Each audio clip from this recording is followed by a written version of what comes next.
Soy Adolfo Alvarado Belloso en el conversatorio virtual sobre temas procesales que la Academia Argentina de Derecho Procesal realiza como tarea de extensión universitaria para la maestría en Derecho Procesal de la Universidad Nacional de Rosario, en cuyos cuadros docentes está nuestro invitado de hoy, profesor invitado Carlos de Miranda Vázquez, doctor en Derecho por la Universidad de Navarra, actual profesor de Derecho Procesal en la Universidad Autónoma de Barcelona, desde donde está conversando conmigo, y ex magistrado judicial en la Audiencia Provincial de Barcelona.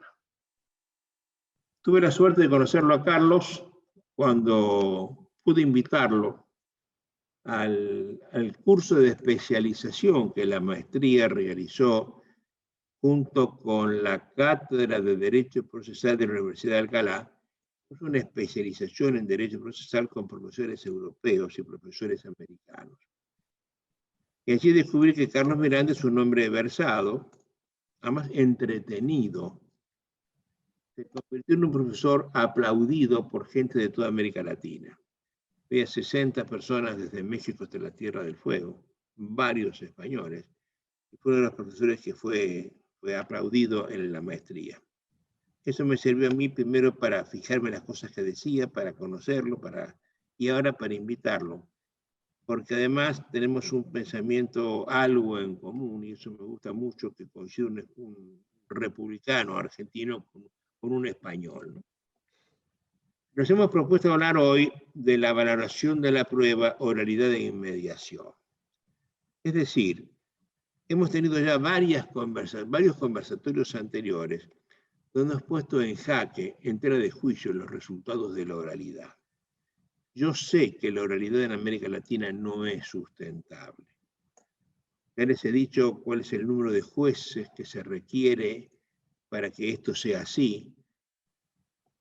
Estamos necesitando un juez cada 5.300 personas en la misma competencia personal, material, territorial y funcional. Es decir, un juez de lo civil y comercial en la ciudad de Rosario de primera instancia, uno cada 5.300. En la ciudad en la cual yo vivo hay 1.200.000 habitantes, números más, necesito 240 jueces y tengo 20. Es decir, hay que decuplicar el número de jueces para que esto funcione.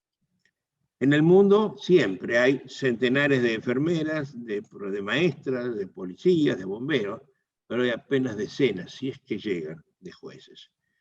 Es una profesión demeritada en el Estado. Un juez que ejerce como tal hace un trabajo insalubre porque no le alcanzan las horas del día para poder estar al tono con las exigencias que tiene diariamente, ¿no? Pero además, hemos visto que con los códigos cuasi totalitarios que rigen en América Latina, nos hemos puesto que los jueces se fijan en cosas que no tendrían que fijarse. Quienes son sostenedores de la oralidad en la Argentina, por ejemplo, sostienen que lo bueno de la oralidad es ver cómo le sudan las manos al testigo, cómo transpira su frente, la gestualidad, la mirada huidiza, y de eso se terminan hablando de que son mentirosos. Y eso atrás tuve una conversación muy, muy valiosa con una abogada peruana, con Vicky Goicoechea, que desmintió todo esto, ¿no? Dijo que la mínima psicología de testimonio que puede ser estudiada no indica nada de todas estas cosas.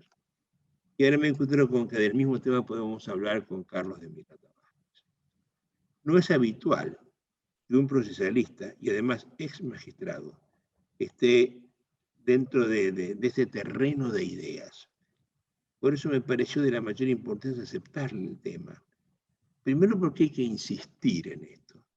Hay que decirlo muchas veces para que la gente se haga carne de los problemas que la oralidad y la inmediación tienen. Desde los códigos de Klein, del pensamiento que surge claro del código italiano del 40, la inmediación parece ser la panacea de todos los males, y yo personalmente no estoy tan seguro de eso.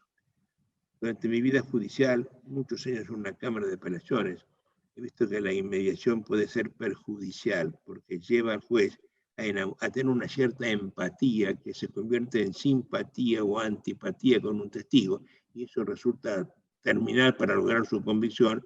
Entonces se pierde o se gana un pleito conforme la empatía del juez con alguna de las personas que están declarando, ¿no? Yo tengo mis serias dudas, le pongo sesiones dilatorias a este problema. Pero como la gente no lo ve así, y están todos encantados, y siguen hablando, en mi caso, del año 1960, en pro de la oralidad, ya han pasado 61 años, seguimos sin entender que esto no es sustentable, hablar del tema me parece que le hace mucho bien a la ciencia del derecho. Y he encontrado una persona versátil, culta, que ha visto el tema. Y entonces le he aceptado a Carlos que charlemos acerca de la valoración de la prueba en función de los pleitos orales con inmediación procesal. Mi querido Carlos, te doy la más cordial bienvenida en esta que es tu casa. Vos sos un docente invitado de esta maestría. Y al tiempo que te recibo con los brazos abiertos, te pregunto ya cómo concebís la valoración de la prueba en función de estas cosas que yo acabo de decir. Te escucho con toda atención, Carlos. Bueno, en primer lugar, muchísimas gracias, profesor Alvarado, por la oportunidad de participar en este conversatorio y en la maestría. Para mí es un honor.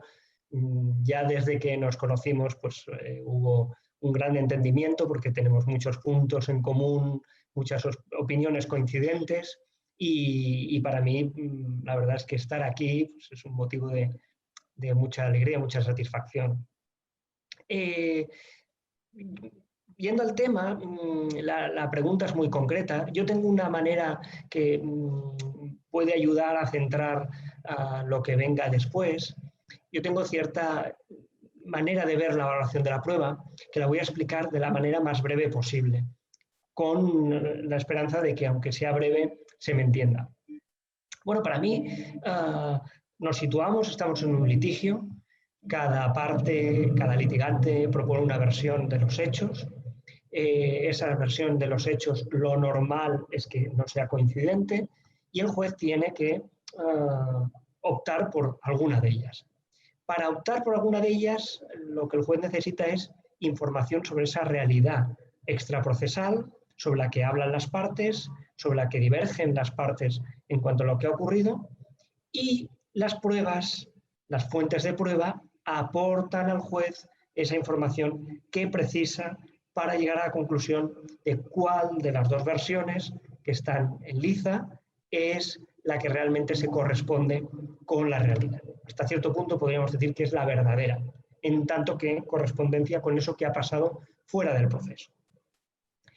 Entonces, las fuentes de prueba, que puede ser fuente de prueba un testigo, un perito, una grabación audiovisual, lo que tienen como propiedad es que proporcionan información al juez. Información, como digo, sobre lo que aconteció, sobre lo que ha acontecido, sobre lo que acontece en la realidad extraprocesal. Pero ¿qué ocurre? Que el juez no puede asimilar, no puede asumir esa información acríticamente. Tiene que hacer un ejercicio para determinar si se fía o no se fía de la fuente. Y por tanto, si se fía, asume la información que le proporciona la fuente. Si no se fía, dicho de una manera muy simple, rechazará esa información que le está proporcionando. Pero la cuestión interesante es, bueno, ¿en base a qué determinamos si nos fiamos o no de la fuente? Y esto es muy importante. ¿Por qué? Porque yo me puedo fiar de la fuente como tal, en tanto que fuente. Imaginemos un testigo. A mí, cuando alguien me refiere algo y a esa persona le concedo crédito, asumo la información que me proporciona porque creo en la fuente misma. ¿Pero por qué? Porque yo conozco a la fuente, conozco a esa persona, sé que normalmente es sincera, sé que normalmente la información que me proporciona es de fiar, pero claro, un juez no tiene ese conocimiento. Entonces, ¿cuál es el riesgo? Que el juez quiera valorar, otorgar, decidir si se fía o no de esa fuente por la fuente misma. Y realmente eso es muy peligroso, porque se va a fijar en aspectos externos, en aspectos superficiales, a veces en aspectos triviales de la propia fuente. Y de eso hablaremos más detenidamente a lo largo del conversatorio, pero si yo de un testigo me fijo en su aspecto, como comentaba el profesor hace un momento, si yo me fijo en su aspecto, en su modo de hablar, en su modo de gesticular, posiblemente me esté equivocando. Me esté equivocando porque esa es poca información, esa es una información que normalmente se equivoca sin tener un mayor conocimiento sobre esa fuente. Entonces, ¿en qué parece que es idóneo que nos fijemos? En el mensaje, en el mensaje, en el contenido, en esa información que me proporciona la fuente. Pero no en la información como tal, porque el testigo me va a explicar, por ejemplo, en un litigio a mi juez, que él presenció cómo A golpeaba a B. Pero no es en esa concreta información que me está proporcionando el testigo en la que me voy a fijar, sino en una serie de elementos de su mensaje colaterales que me van a poder determinar, me van a ayudar a determinar si es fiable o no es fiable. Porque me refiera la distancia a la que se encontraba de los hechos, la razón por la que estaba en ese lugar presenciando los hechos, y un largo etcétera, de elementos que están contenidos en el mensaje, no en su persona, en el mensaje, y es información colateral, no es la información esencial que proporciona el juez para comparar con las versiones que han dado las partes. No, son elementos informativos que normalmente están en el mensaje, y si no están en el mensaje, debería requerirse esa información que nos va a permitir determinar la credibilidad, la verisimilitud, la fiabilidad de esa información que nos está proponiendo. Y en último término, la fiabilidad de esa fuente de prueba.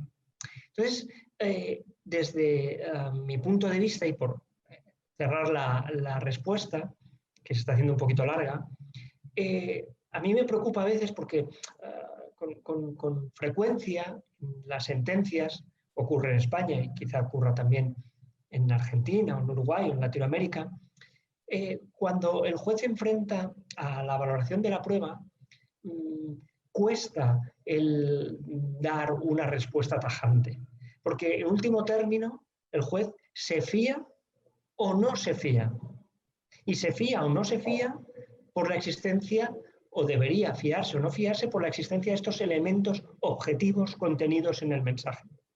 ¿Qué ocurre? Que a veces leemos en las sentencias manifestaciones que dan la sensación de, bueno, sí me fío, pero no del todo, el testigo resulta bastante creíble, el testigo resulta poco creíble, es aceptable lo que dice el testigo. Bueno, es que en puridad y desde mi punto de vista, ese pronunciamiento, ese planteamiento del juez ha de ser radical. Digo, ¿usted se fía o no se fía? Aquí no caben medias tintas, no caben términos medios. Usted decir si le merece confianza o no le merece confianza. ¿Y por qué le ha de merecer o no confianza? Porque en el mensaje, no en la fuente, no en el aspecto, en la caracteriología de la fuente, en el mensaje se contienen elementos que permiten determinar la fiabilidad del mensajero y de la propia información que nos proporciona el mensajero. Esto es una visión sintética, rápida. Oye, Carlos, a ver, has dicho cosas muy importantes. Lo primero, de Rondón, has afirmado que el juez no juzga acerca de hechos, sino acerca de versiones sobre hechos. Es muy importante esto, porque me cambia la óptica hablar del hecho que de una versión del hecho, de una opinión del hecho, de una afirmación de un hecho. Lo segundo, que las afirmaciones son encontradas. Y eso cuando el juez entra a ver la fuente de pruebas, empleado perfectamente el término. Yo creo que el juez lo que hace es convencerse o no convencerse. Los jueces no dicen si se fían o no. Es una frase muy, muy española la tuya. El fiarme de lo que dice es porque me convencí. Y cuando yo me convencí, lamentablemente la experiencia de 60 años de justicia no siempre lo hago mirando los alrededores de la respuesta, estoy mirando los alrededores de la persona. Un juez se convence por lo que dice un sacerdote, o una mujer hermosa, o un profesor académico, aunque no digan cosas que son las que estamos diciendo nosotros. Porque el juez es el hombre y él y sus circunstancias. Él no puede evitar, él es prejuicioso, tiene todas sus ideas, las cosas que le gustan, que no le gustan. Y he visto, yo he sido muchos años juez de un tribunal oral, cuando el juez está interrogando, un juez activista, y le molesta el testigo, son como dos fuerzas que se repelen, es la piel que se te eriza, no quieres saber más. En cambio, el enamoramiento a primera vista, también lo he visto, el juez se enamora de la testigo. Cuando el testigo no diga nada, se enamoraron y ahora votan a favor de la persona, a favor de quien declaran al testigo. Entonces, estás tratando vos de objetivar el resultado, me parece impecable lo que estás haciendo. Hay que decir, si no me fío, ¿por qué no lo hago? ¿Qué es lo que genera lo que la gente no dice, ¿no? No explican el porqué del convencimiento, qué es lo que tienen que hacer más allá del valor que le asignemos al sintagma sana crítica. Decime por qué te convenciste. Nada más que eso, ¿no? Me gusta. Oye, entonces, a ver, conforme a lo que ya hemos dicho, ¿la oralidad juega a favor o en contra del juez de cara a la valoración de la prueba? Bueno, yo en el tema oralidad, yo considero que oralidad y mediación van de la mano. No son lo mismo, evidentemente, pero van de la mano. Yo soy firme defensor de la oralidad, sí, por supuesto, porque considero que la oralidad en sus justos términos presenta enormes ventajas. Fundamentalmente, una que es la eficiencia. La oralidad hace que la introducción de información en el proceso sea mucho más ágil, mucho más rápida, mucho más económica en términos de tiempo que la escritura. Desde el punto de vista de la prueba, de la práctica de la prueba, creo que la oralidad proporciona enormes ventajas en este sentido. Si a esto le añadimos la inmediación entendida como la presencia activa del juez ante las fuentes de prueba durante el desarrollo de las mismas, yo considero que la inmediación es muy positiva si no la sacamos de lo que realmente es, si no la exacerbamos. ¿Hasta dónde llega la inmediación? En mi opinión, llega hasta el punto de que le permite al juez poder indagar, poder aclarar, poder recabar información adicional, datos. Aquí cada ordenamiento va a poner los límites más aquí o más allá. Hay ordenamientos que son más permisivos en cuanto a juez activo, como digo yo, hasta cierto punto en broma, preguntón. Hay ordenamientos que limitan mucho el papel del juez, también depende de los órdenes jurisdiccionales. Pero en cualquier caso, a donde quiero ir es que me parece fundamental que el juez que ha de poner sentencia, que el juez que ha de valorar la prueba, presencie la práctica de la misma y la tenga delante. ¿Por qué? Porque nos evitamos intermediarios. Si como sucedía antes, por ejemplo, por poner un ejemplo, no voy al caso local, pero me sirve para ilustrar lo que quiero decir. Antes en España, la práctica de la prueba era ante el funcionario judicial, que ponía por escrito lo que decían los testigos. Y luego el juez se leía lo que el funcionario había escrito. ¿Qué ocurre? A más eslabones en la cadena de comunicación, más riesgo hay de malos entendidos, de equívocos, etcétera, etcétera. Por tanto, ¿qué tiene de bueno la inmediación? Que es el juez cara a cara, sin intermediarios, con la fuente de prueba. Y además de que nos evitamos intermediarios que siempre perjudican a la comunicación, añadimos el factor positivo de que el juez aprovecha ese contacto físico, esa inmediación, esa proximidad para poder hacer preguntas, para pedir aclaraciones, para verificar cuestiones que han quedado dudosas, etcétera, etcétera. Pero hasta aquí, hasta aquí. ¿Cuál es el problema? Que a veces se entiende que la inmediación o de la inmediación o con ocasión de la inmediación ya se puede valorar la prueba. Es decir, con solo escuchar y ver a un testigo, a un perito, yo ya puedo con eso determinar si, no sé cómo lo decía antes, me convence o no me convence. Yo prefiero decir me fío o no me fío, pero lo digo en un sentido más llano, muy coloquial, pero para radicalizar la idea a la que quiero llegar. Entonces, oralidad, sí. Inmediación, también. Pero que la inmediación no se convierta en una varita mágica de la que ya sale el juez de la sala de vistas con la valoración de la prueba hecha, sin revisar luego el contenido del mensaje. ¿Por qué? Porque en definitiva, el peligro de la inmediación es que yo me acabe quedando, yo juez me acabe quedando con el lenguaje no verbal. Y ese es el gran peligro. Porque si yo valoro en el acto al testigo, al perito, le otorgo fiabilidad o no en función de su lenguaje no verbal, aquí corro como juez un peligro tremendo. Creo que pero eso pasa diariamente, ¿no? Y pasa diariamente en un altísimo porcentaje de jueces, ¿no? Sí. Por eso realmente es peligroso. Lo que estás diciendo muestra el peligro de la inmediación en la oralidad para fijar la fiabilidad del juez, ¿no? Cuando, a ver, por mi experiencia de muchos años, cuando el juez sale de la audiencia, sale ya con la sentencia en la cabeza. No se va a su casa a meditar acerca de qué dijo el testigo y compararlo uno con el otro, subirlo y bajarlo.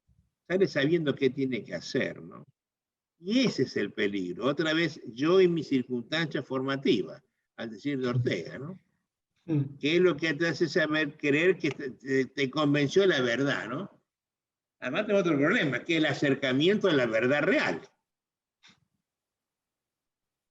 Entiende la verdad como la verdad correspondencia aristotélica, ¿no? La verdad es que es muy peligroso todo este tema, ¿no? Y has puesto el dedo en la llaga, ¿eh? A ver, ¿vos eliminarías el factor inmediación de esta ecuación? No, eliminarlo no. Pero una cosa es, no lo eliminaría. Sí que es verdad que sin perjuicio de no eliminarlo por lo que he dicho antes, porque prefiero que el juez no tenga intermediarios, no haya intermediarios entre el juez y la fuente de prueba. Y es más, yo soy firme defensor de que la legislación procesal le otorgue al juez un papel en muchos casos más preponderante del que tiene a la hora de poder preguntar, de poder participar en el interrogatorio, etcétera, etcétera. Y abro un paréntesis. Sin que cosa eso... que a mí no me gusta, dejo mi disenso respetuoso, ¿no? Pero los jueces no pueden preguntar nada. Claro, lo que pasa es que aquí se mezcla, por eso había un paréntesis, aquí se mezcla la idea que yo no comparto de que el juez pueda preguntar le hace perder imparcialidad. Pues yo no lo acabo de ver. A mí me preocupa un juez que tenga dudas, que no le queden las cosas claras y que se vaya al final a poner la sentencia en función de la valoración de la prueba, porque aunque le han quedado dudas, etcétera, etcétera, bueno, pues se ha de conformar con eso. Yo quiero un juez que pueda maximizar la información disponible a la hora de dictar sentencia. Hace unos años, un profesor español, amigo tuyo, hablando del tema, me dijo, pero usted no puede obligarme a mí a que yo falle sin convicción, me dijo, ¿no? Profesor catalán, por supuesto.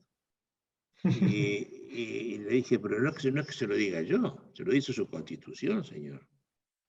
Porque conforme nuestras constituciones, al menos en América, somos república, yo necesito gozo de un estado de inocencia que es solo roto por una sentencia en contra.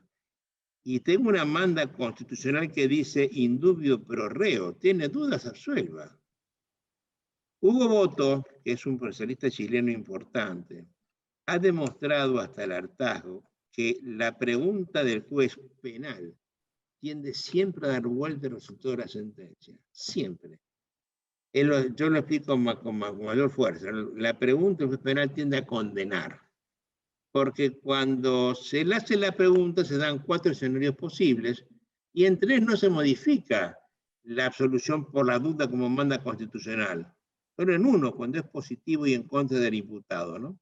Así que a mí no me gusta, y yo como juez deploro que los jueces pregunten. Yo no he preguntado, y hoy, abogando al juez que pregunta los recursos con causa. Al juez que pregunta los recursos por mostrarme que tiene una propia teoría del caso. Los jueces no preguntan, ¿llovía? No, llovía fuerte. La pregunta siempre es una teoría distinta a la que está en el caso, ¿no? Salen por peteneras, como diríamos en España.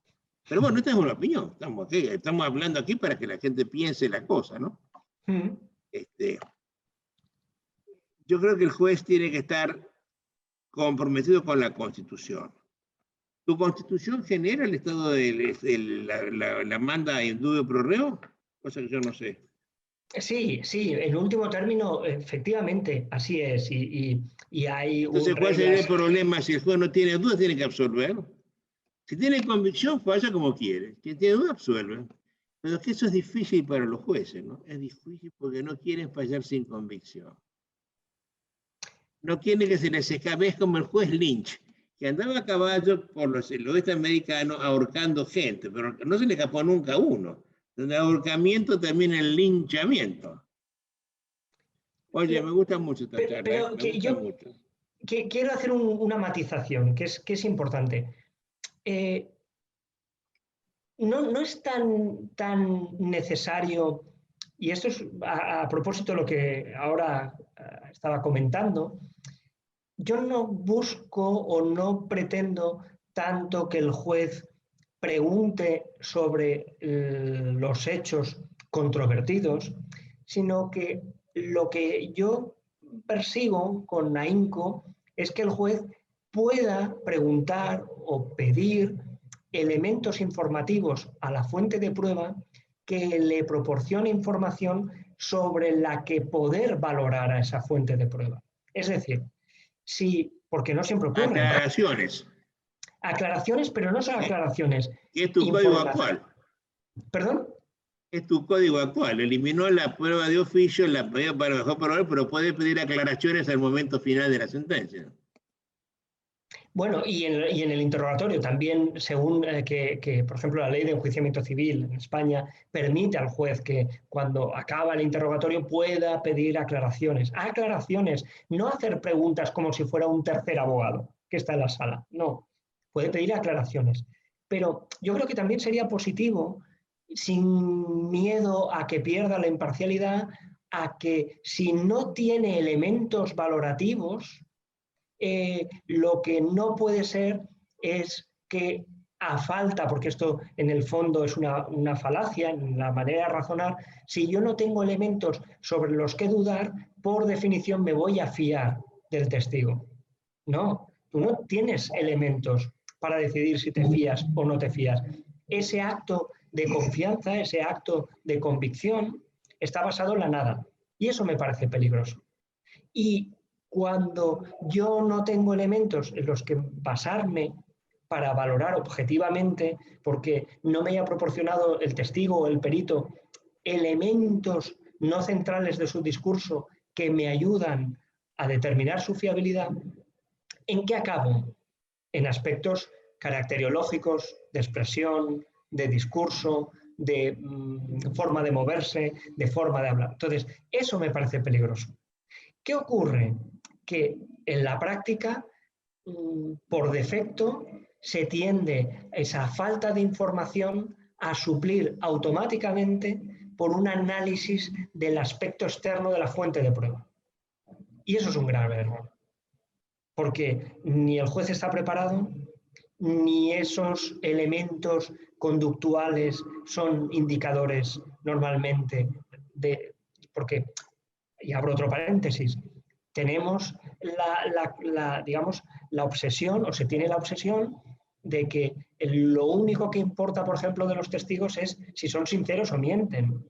Bueno, si lo enfocamos desde el punto de vista de la psicología del testimonio, lo que nos dice es, oiga, es que más importante que la sinceridad o la mendacidad o la mentira son otros elementos que a veces pasan inadvertidos. Oiga, es muy importante el entorno, las circunstancias perceptivas del testigo. Es muy importante los elementos que afectan a la memoria del testigo. Es muy importante las condiciones en las que el testigo está recuperando su recuerdo. Y también es importante determinar si es sincero o no. Pero ojo, que hay un cúmulo de elementos para valorar a un testigo que no solo son la sinceridad o la mentira. Y para eso el juez necesita información de las condiciones en las que el testigo presenció el hecho.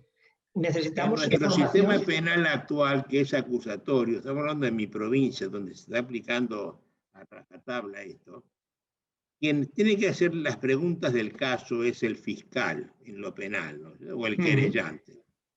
Y si no lo hace, la absolución viene de la mano por culpa del fiscal. El juez no le puede sacar las papas al fuego al fiscal. Nosotros no tenemos la posibilidad mínima de hacer preguntas aclaratorias. La jurisprudencia de la Cámara de Casación Penal de la provincia de Buenos Aires indica que es nula la sentencia penal de condena basada en prueba colectada de oficio.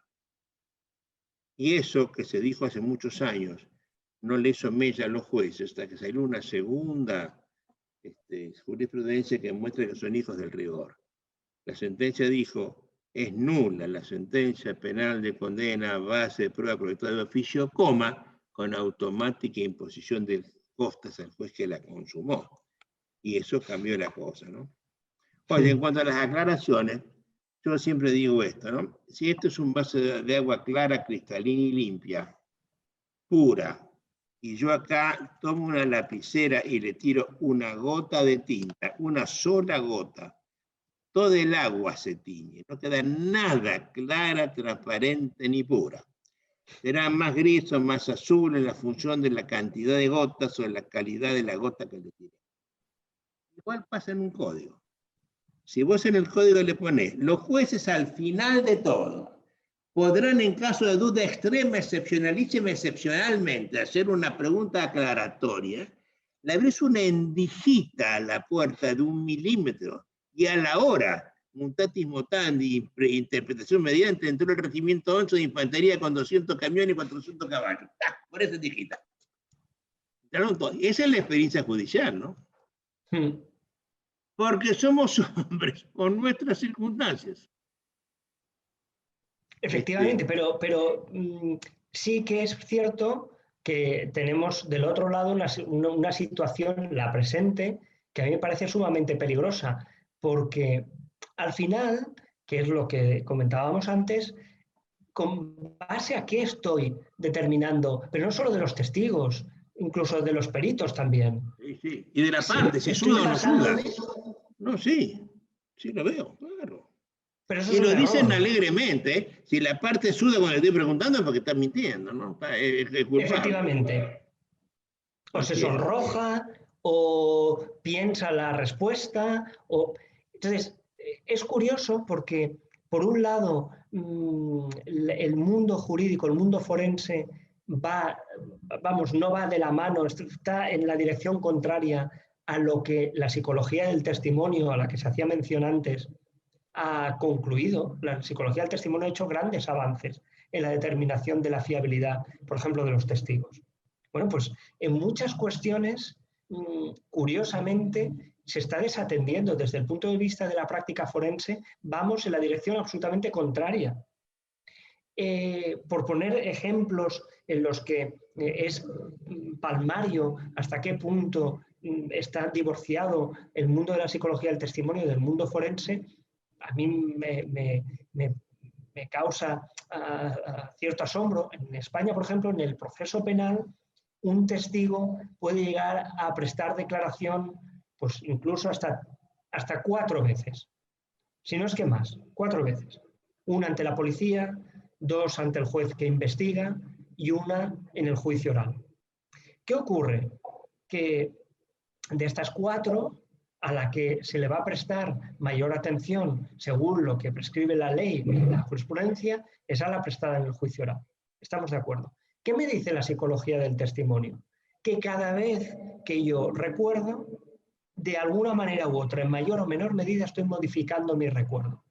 Si a mí me hacen relatar lo que yo viví en determinado momento, lo que yo presencié, hasta 4 o 5 veces, lo que yo recuerdo la quinta vez estará modificado.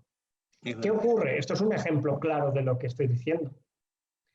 Por otro lado, nos encontramos con frecuencia con testigos, efectivamente, que, y además se leen las sentencias, es que el testigo, según qué preguntas, a medida que avanzaba el interrogatorio, empezaba a guiñar el ojo. Esto a mí, además, que es de un caso real. Empezaba a guiñar el ojo. Y entonces, claro, evidente. Un tic nervioso, un tic nervioso. Claro, pero el juez, ¿qué es lo que, digamos, qué reacción mental? Porque además esto es un heurístico. En todo esto, digamos, los humanos funcionamos con mecanismos que nos facilitan la tarea cognitiva. Y estos son pequeños atajos, pequeños sistemas para llegar más rápido a la información. Bueno, pues un heurístico, como es este, lo que me hace es basarme, por ejemplo, en un prejuicio, basarme en una creencia, en fin, que no tiene ninguna fundamentación, pero, oiga, es que guiña el ojo. Y guiñar el ojo seguro que en un interrogatorio, a medida que este avanza, es un signo de mentira. Bueno, oiga, señor juez, ¿usted ha visto si guiña este señor el ojo el resto del día? Igual está viendo el fútbol y guiña el ojo. Igual está con su mujer y guiña el ojo. Igual está tranquilamente leyendo un libro y guiña el ojo porque se pone nervioso, porque su equipo pierde o porque se ha olvidado de hacer algo. Bueno, y entonces, ¿a dónde voy? Y con esto cierro la idea. Ojo, lo que hay que hacer es volver a juntar, poner en sintonía la práctica forense, el contenido de nuestras normas con lo que la psicología del testimonio ha conseguido averiguar y todo el conocimiento que se ha ido acumulando, que además es mucho, mucho y además de calidad. Oye, ¿cómo sería entonces una fundamentación, una motivación de sentencia adecuada en función de lo que me estás diciendo? Yo creo que la buena motivación necesitaría, en ese sentido, 2 elementos. Por un lado, que se articularan mecanismos para que el discurso, el mensaje oral, verbalizado del testigo o del perito se transcribiera, de manera que el juez tuviera luego la posibilidad de leer ese mensaje con calma para poder ver los elementos escritos, transcritos, que le permitan realizar ese examen y que pueda hacer esa lectura dejando de lado la impresión de su comportamiento, de su cara, de su tono de voz, etcétera, etcétera. Y por otro lado, yo creo que es muy importante que el juez de la sentencia diga: yo confío, me merece confianza, me convence este testigo o este perito por las siguientes razones objetivas. Porque había una razón verosímil y plausible para que estuviera donde estaba para presenciar los hechos, porque estaba a una distancia razonable desde mi experiencia para poder escuchar bien lo que se dijo, etcétera, etcétera, y que liste, que plasme todos esos elementos. ¿Qué problema hay? Que con la motivación, que ese es el gran caballo de batalla, la motivación con la inmediación están casando mal. ¿Por qué? Porque si yo me impresiono de aspectos que además muchas veces son inconscientes, pues yo tengo un prejuicio, o si yo hay algo en el rostro o en la voz o en los gestos del testigo que inconscientemente me causan una mala o una buena impresión, yo no soy capaz de verbalizar eso, yo no soy capaz de expresar ni objetivar esa sensación. Y eso voy a permitir, bueno, no sé si me permitirá un pequeño ejemplo, un tanto, en fin, poco académico, pero se me entenderá enseguida. A mí me recuerda mucho lo de la valoración de la prueba y la motivación con la conversación que tienen 2 amigos en la que uno le explica al otro que se ha enamorado. Y el amigo que escucha al otro que le explica, oye, es que me he enamorado. Bueno, bien, pero ¿qué tiene? ¿Qué le has visto? ¿Qué cosas te han llevado? Es que eso no se puede explicar.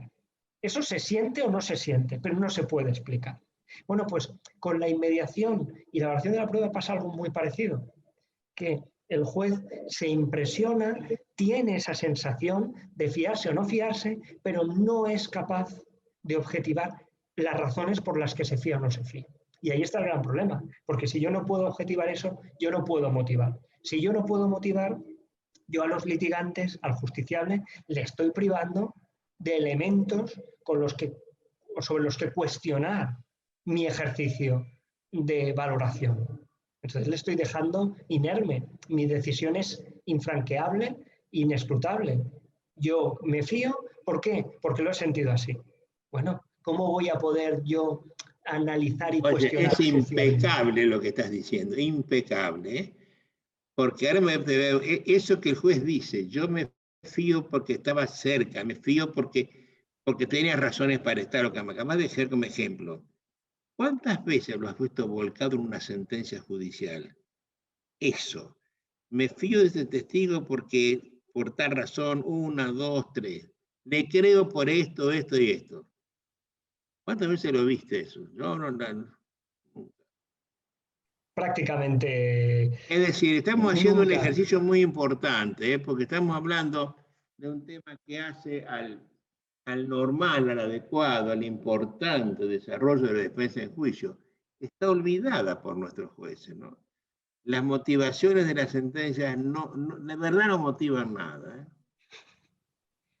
Al menos en cuanto a los hechos.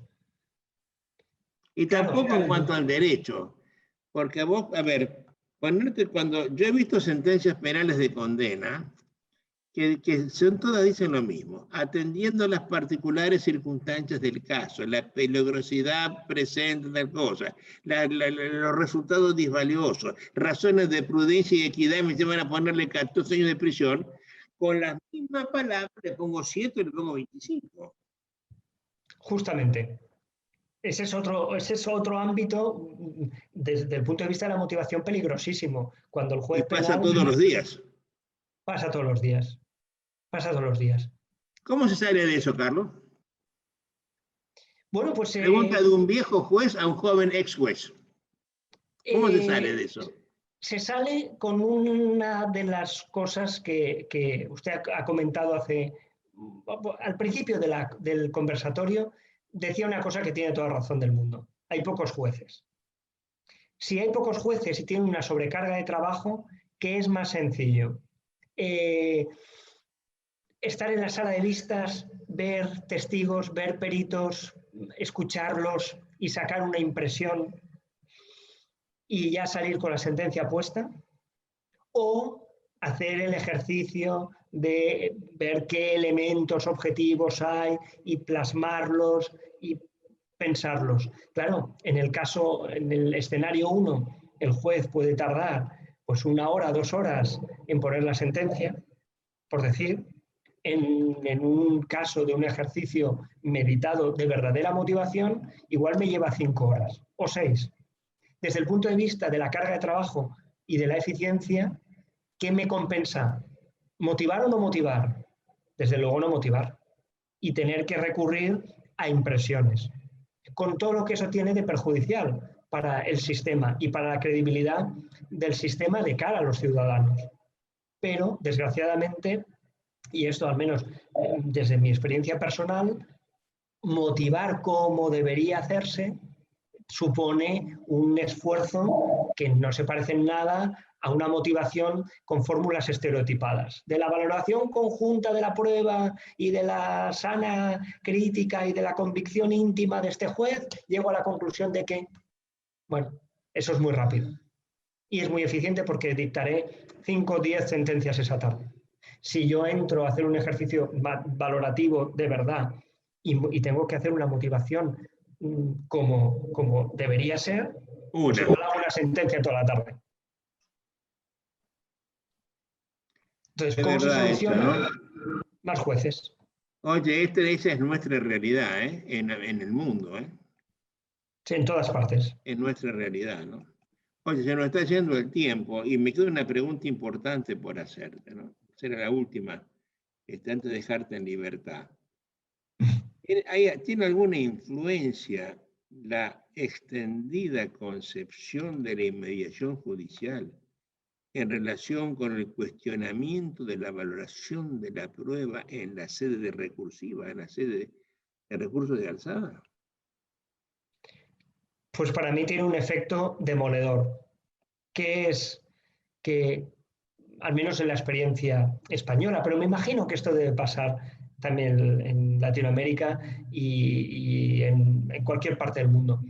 ¿Qué ocurre? Que con frecuencia los jueces de alzada dicen, ¿cómo voy a entrar a revisar la valoración de la prueba si yo carezco de la inmediación que el juez acuo sí tuvo?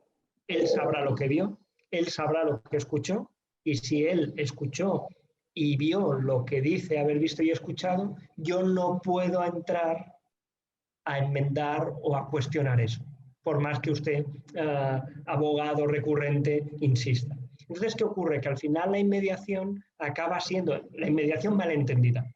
La inmediación que en el fondo se basa y recurre, pues lo que decíamos, al lenguaje no verbal, a la conducta de la fuente de prueba, a la fuente de prueba per se, acaba cerrando la puerta a una verdadera revisión de la valoración de la prueba que se realiza en la primera instancia.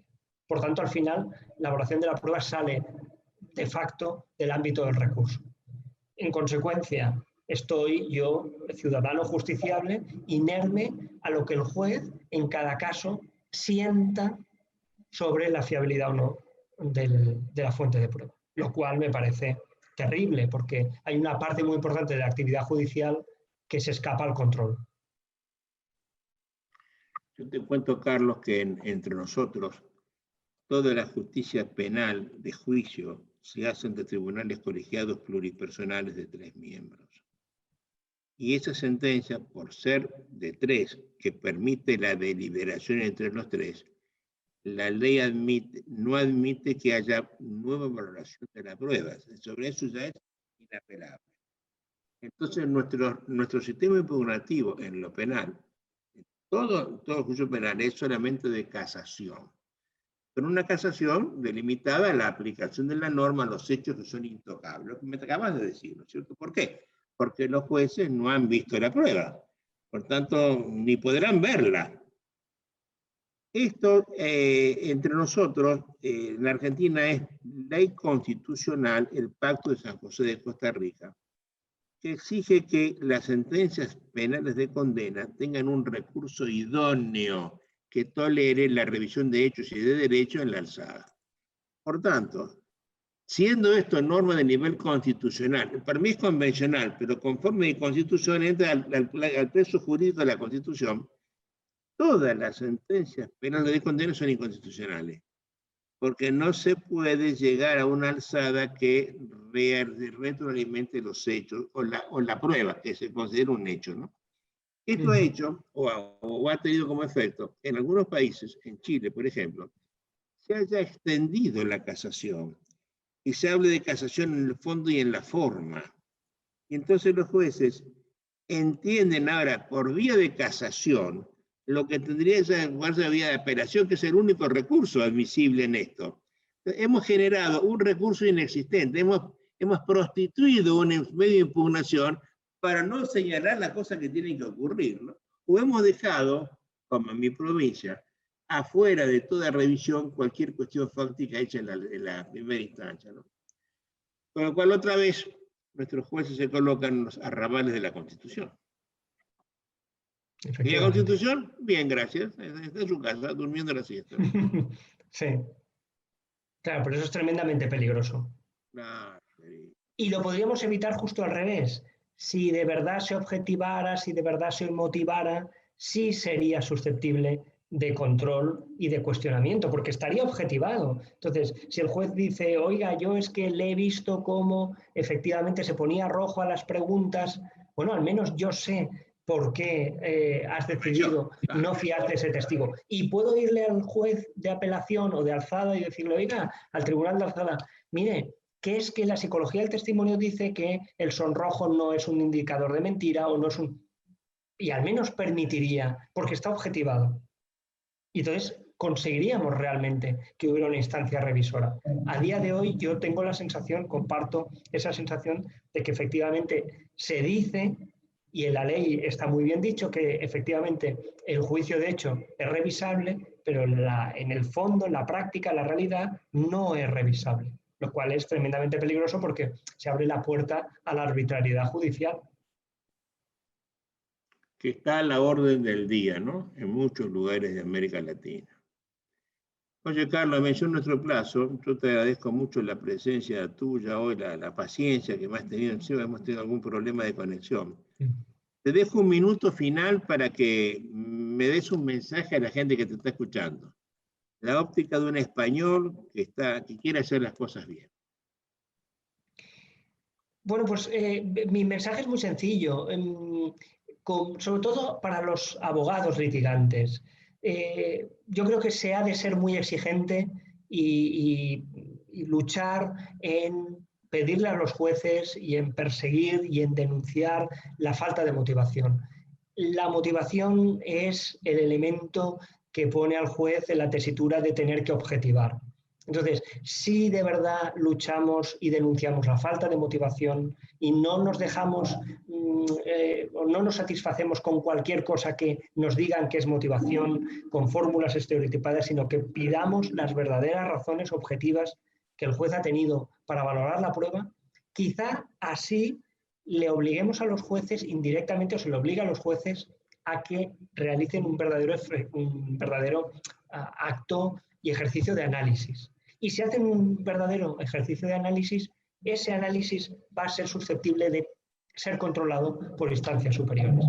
Por tanto, vamos a generar esa tensión, sobre todo los abogados litigantes, en pro de la motivación que puede ser, o una motivación exigente y que se exigiese de verdad, puede ser una posible solución al problema de la inmediación desbocada que nos lleva a la elaboración de la prueba basada en razones triviales, infundadas y que en última instancia son, en fin, desdeñables y muy peligrosas para el sistema.